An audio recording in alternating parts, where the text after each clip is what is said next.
नमस्कार मित्रों, आज की इस वीडियो में आप सभी का पुनः हार्दिक अभिनंदन। आज हम बात करेंगे हमारे चारों ओर के परिवर्तन। परिवर्तन प्रकृति का नियम है। यदि हम अपने चारों ओर देखें तो लगभग सभी घटनाओं में परिवर्तन दिखाई देता है।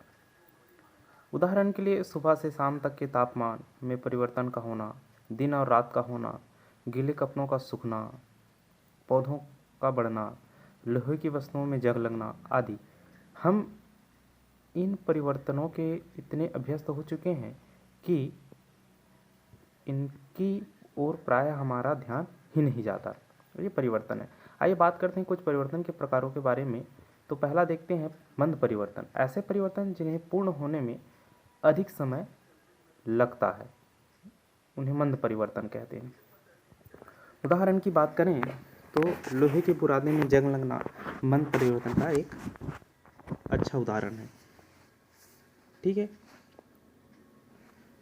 इसके लिए आप क्रियाकलाप भी ले सकते हैं और क्रियाकलाप के द्वारा इनका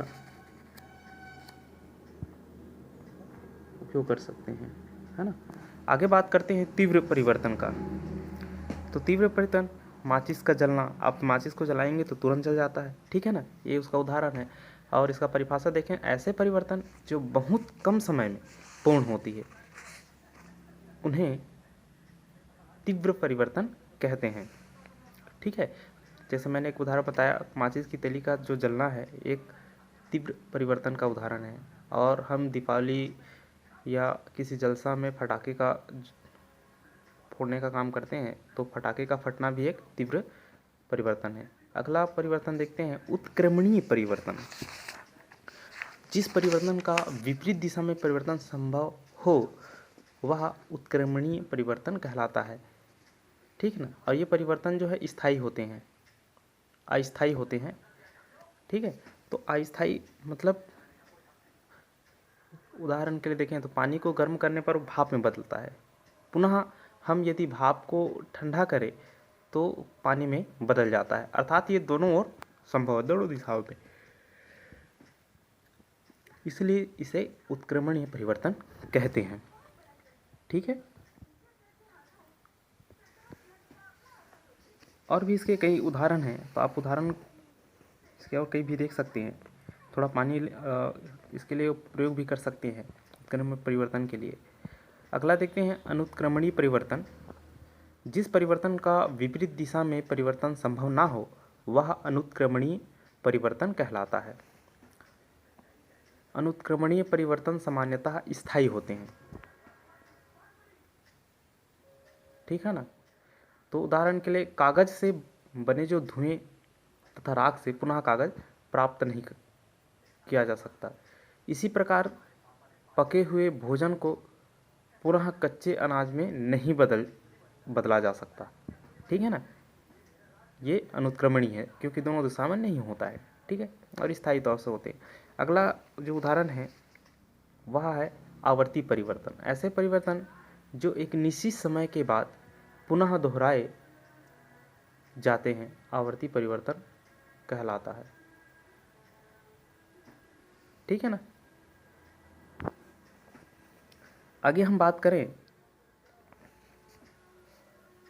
इसके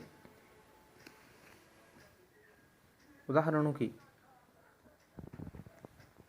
तो हम घड़ी का एक उदाहरण देते हैं। जो घड़ी है वो एक आवर्ती परिवर्तन का एक महत्वपूर्ण घटक के रूप में है। और कैसे, तो बात करें तो घड़ी के जो मिनट, ठीक है ना, एवं सेकंड के कांटों को ध्यान से देखें तो सेकंड का कांटा 60 सेकंड के पश्चात अपने मूल स्थान पर वापस आ जाता है तथा पुनः निर्धारित गति करने लगता है। इसी प्रकार मिनट का भी कांटा 60 मिनट के अंतराल के पश्चात अपनी मूल अवस्था में वापस आकर पुनः अपनी निर्धारित गति करने लगता है। इसी प्रकार दिन और रात का होना, ज्वार और भाटा का आना, है ना, अमावस्या और पूर्णिमा आदि का एक निश्चित समय बाद ही होता है। ठीक है ना। तो इस प्रकार से अपनी अवस्थाओं को दोहराने का काम करते हैं और इसी कारण से इन्हें आवर्ती परिवर्तन कहा जाता है। तो परिभाषा से इसका स्पष्ट हुआ कि ऐसे परिवर्तन जो एक निश्चित समय के बाद पुनः दोहराए जाते हैं आवर्ती परिवर्तन कहलाते हैं। इसके पश्चात हम अनावर्ती परिवर्तन पर देखें तो ऐसे परिवर्तन जो निश्चित समय के पश्चात पुनः नहीं होते उन्हें हम अनावर्ती परिवर्तन कहते हैं या कहलाता है। ठीक है, जैसे इसके कई उदाहरण आप देख सकते हैं।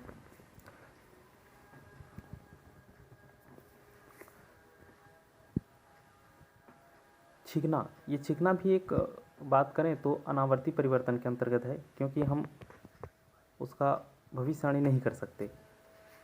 ठीक है, तो इस प्रकार से हम बता सकते हैं कि छिकना एक अनावर्ती परिवर्तन है। ठीक है, हम उदाहरण की बात करें तो आपने पेड़ों से पके फलों को गिरते हुए देखा होगा। क्या फल एक निश्चित समय के पश्चात गिरते हैं? क्या आप अगले फल के गिरने के समय की भविष्यवाणी कर सकते हैं? नहीं ना, क्योंकि नहीं बता सकते। जब उसको गिरना रहेगा तब गिरेगा। जैसे चट्टानों का जो खिसकना है, चट्टानें खिसकते हैं तो हम उसको बता नहीं सकते कि अब खिसकने वाली है ना, फिर खिसकने वाली, ऐसा नहीं बता सकते। तूफान का आना है या बाढ़ का आना, ये ऐसी घटनाएं हैं जो अनावर्ती परिवर्तन के अंतर्गत आते हैं, जिनको एक बार होने के बाद हम निश्चित समय के बाद पुनरावृत्ति की भविष्यवाणी नहीं कर सकते। ठीक है, तो ये अनावर्ती परिवर्तन के अंतर्गत आते हैं। और कई ऐसे चीज़ें हैं जो अनावर्ती परिवर्तन के अंतर्गत आते हैं। जैसे हमने पूर्व में बात किया था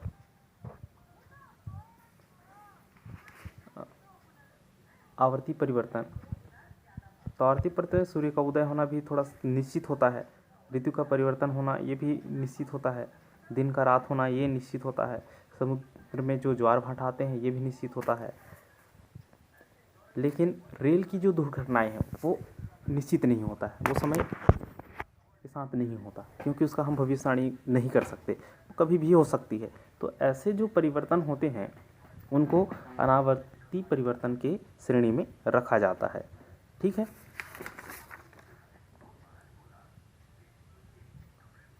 आगे हम बात करेंगे एक और अगली परिवर्तन जो वांछनीय परिवर्तन कहलाता है। ऐसे परिवर्तन जो मनुष्य के लिए उपयोगी हैं, अतः ऐसे परिवर्तन वांछनीय परिवर्तन कहलाता है। ठीक है, कुछ परिवर्तन प्राकृतिक होते हैं तथा कुछ परिवर्तन उपयोगिता के आधार पर मनुष्यों द्वारा किए जाते हैं। ठीक है, तो ये उपयोगिता के आधार पर मनुष्यों द्वारा किए जाते हैं, उसको वांछनीय परिवर्तन कहते हैं, और जो नहीं किया जाता वो अवांछनीय परिवर्तन कहलाते हैं। तो पहले हम उन वांछनीय परिवर्तन के कुछ उदाहरण पर देखते हैं।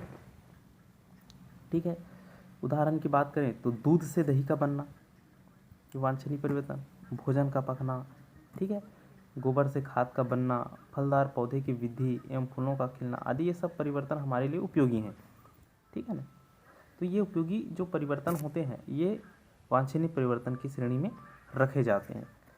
ठीक है, दूध को फाड़ना एक अवांछनीय रासायनिक परिवर्तन, क्योंकि इस प्रकार में दूध से पनीर बनाया जाता है, परंतु दूध का फटना एक अवांछनीय परिवर्तन है। ठीक है, क्योंकि दूध को देर तक गर्म करने पर जीवाणु की संख्या में वृद्धि ठीक है ना, हो जाती है और ये दूषित हो जाता है और फट जाता है। ठीक, तो आजकल क्या है, दूध को दूषित होने से बचाने के लिए विशेष प्रौद्योगिकी अपनाई जाती है। दूध को उस ताप पर गर्म करके तुरंत ठंडा किया जाता है और इस प्रक्रिया में दूध को दूषित करने वाले जीवाणु मर जाते हैं और इसे हम दूध का पाश्चुरीकृत कहते हैं। ठीक है, इस विधि को पाश्चुरीकरण कहा जाता है, इसे ल्यूइस पाश्चर ने सर्वप्रथम विकसित किया था। ठीक, तो इस प्रकार से हम बात कर सकते हैं। अगला जो परिवर्तन है अवांछनीय परिवर्तन। तो अवांछनीय परिवर्तन क्या है, कुछ परिवर्तन ऐसे भी होते हैं जो मनुष्य के लिए विनाशकारी, दुखद एवं अनुपयोगी होते हैं, उन्हें अवांछनीय परिवर्तन कहते हैं। ठीक है, हम बात भी करें तो उदाहरण के लिए देखें, लोहे में जंग लगना एक अवांछनीय परिवर्तन है प्रथम दृष्टि में, लेकिन द्वितीय दृष्टि में देखें ना, प्राकृतिक संतुलन में तत्वों के चक्रण के लिए वांछनीय है। ठीक है ना, प्रथम दृष्टि में अवांछनीय है। ठीक है, रेशम का बनना प्राकृतिक असंतुलन, रेशम कीड़े के नष्ट होने से अवांछनीय। ठीक है, इसमें कुछ उदाहरण आप देखें तो उदाहरण की बात करें तो भोजन का सड़ना, कांच की प्लेट का टूटना, नदी में बाढ़ आना, मशीन के पुर्जों में जंग लगना, विस्फोट होना, आग लगना आदि परिवर्तन ऐसे भी होते हैं जो मनुष्य के लिए एक दृष्टि में एक समय में वांछनीय है, परंतु दूसरे दृष्टि में अवांछनीय होते हैं। ठीक है,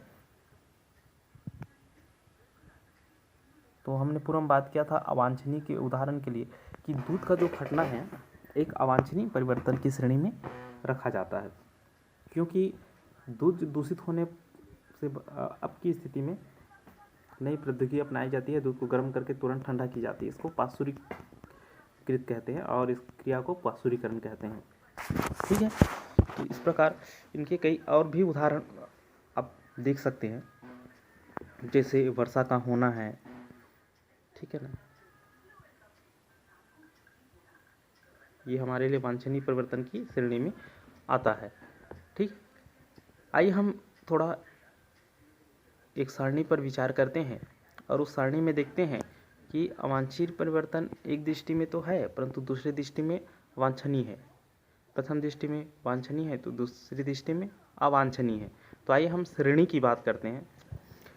जैसे इसमें दिया गया है पहला उदाहरण के रूप में लोहे में जंग लगना, हम प्रथम दृष्टि में देखते हैं तो वो अवांछनीय है क्योंकि हमारे लिए वो उपयोगी नहीं होता, परंतु दूसरी दृष्टि में देखें, दूसरी दृष्टि से तो प्रकृति के जो संतुलन है उनमें तत्वों के जो चक्रण के लिए ये हम वांछनीय है, उपयोगी होने के लिए। ठीक है, दूसरा बात करें रेशम का बनना, पहले दृष्टि में देखते हैं तो रेशम का बनना हमारे लिए बहुत ही उपयोगी है, लेकिन दूसरी दृष्टि से देखें तो प्राकृतिक असंतुलन रेशम कीड़े के नष्ट होने से अवांछनीय।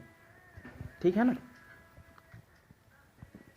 तीसरा बात करें तो चमड़े की वस्तुओं का बनना, हमारे लिए चमड़े की वस्तुएं बनती है, चप्पल बनाते हैं, बेल्ट बनाते हैं और कई प्रकार की वस्तुएं हम निर्मित करते हैं, तो ये हमारे लिए प्रथम दृष्टि से देखें तो वांछनीय है।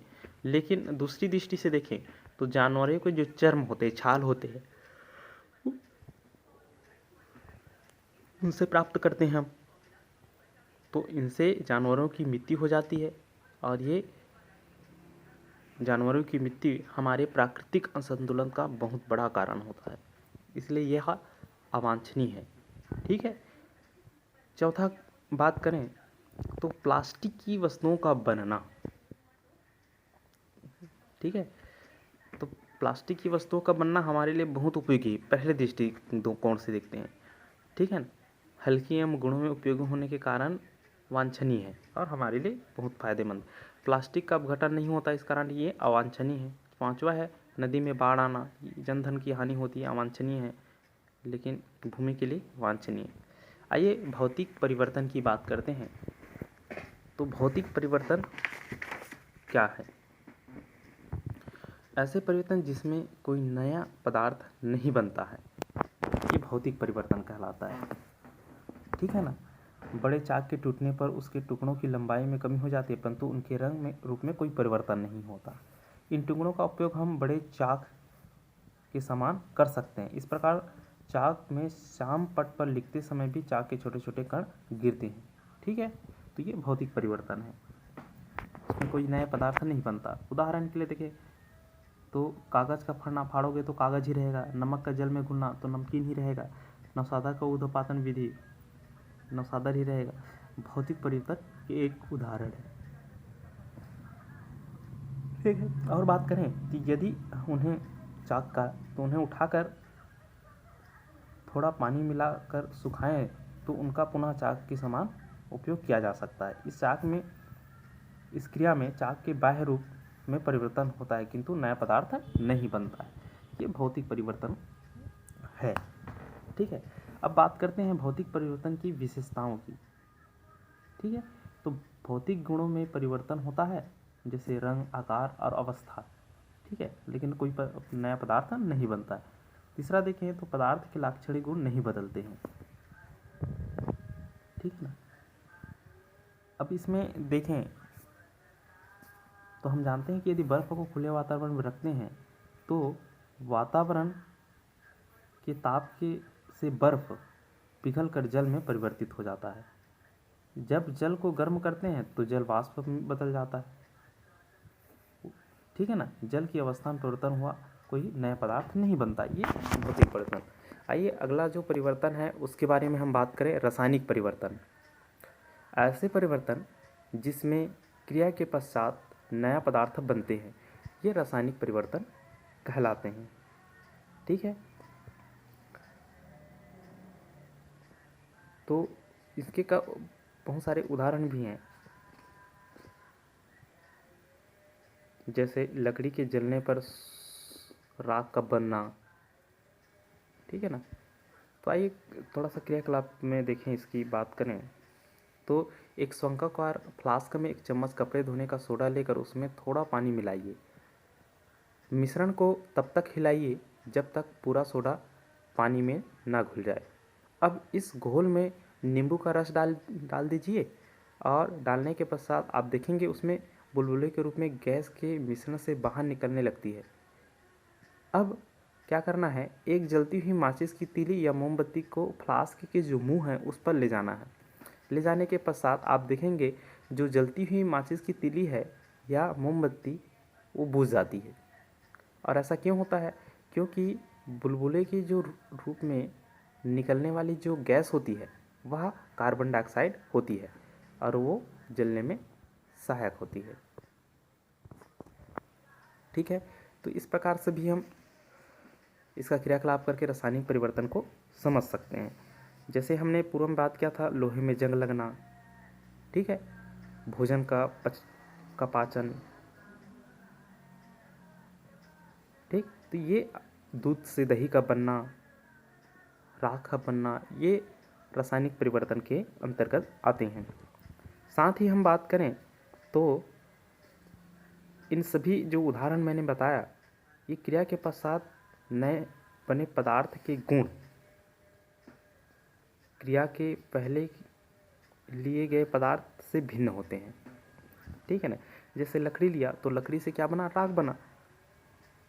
ठीक है, तो उसका लकड़ी का गुण अलग होगा और राख का गुण अलग होगा। जैसे लोहा पहले अलग होता है और जंग लगने के बाद उसकी जो गुण है उसमें अंतर आ जाता है। और ये सब बात करें तो ये अनुत्क्रमणीय क्रियाएं होती है।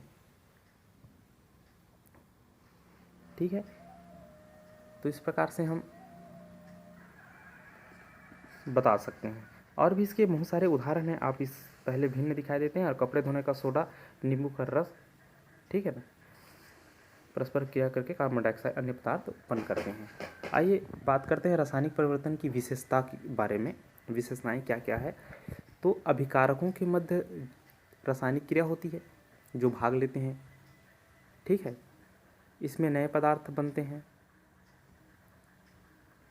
इसमें अभिकारक तथा उत्पाद के गुण में भिन्न होते हैं। चौथा, इसका अधिकांश रासायनिक परिवर्तन अनुत्क्रमणीय होते हैं। ये इनकी विशेषताएं हैं। विशेषता एक और छोटा सा उदाहरण बता दूं। ठीक है, जटिल कार्बनिक यौगिकों का सरल एंजाइम की उपस्थिति में सरल यौगिकों में अपघटन किण्वन कहलाता है और यह एक रासायनिक परिवर्तन का उदाहरण है। ठीक है, और आगे की जैसे क्लास में आप जाएंगे तो इसमें किण्वन के बारे में पूछा जाता है। तो क्या होता है किण्वन?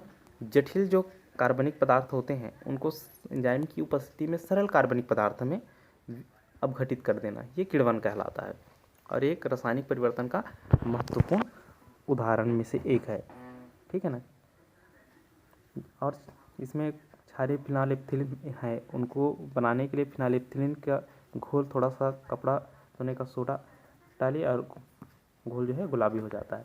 तो आज की इस वीडियो में मेरे प्यारे विद्यार्थियों और मेरे मित्रों बस इतना ही। आने वाले वीडियो में नई जानकारी के साथ फिर से आपके बीच आऊँगा। तब तक के लिए आप सभी से धन्यवाद। अलविदा।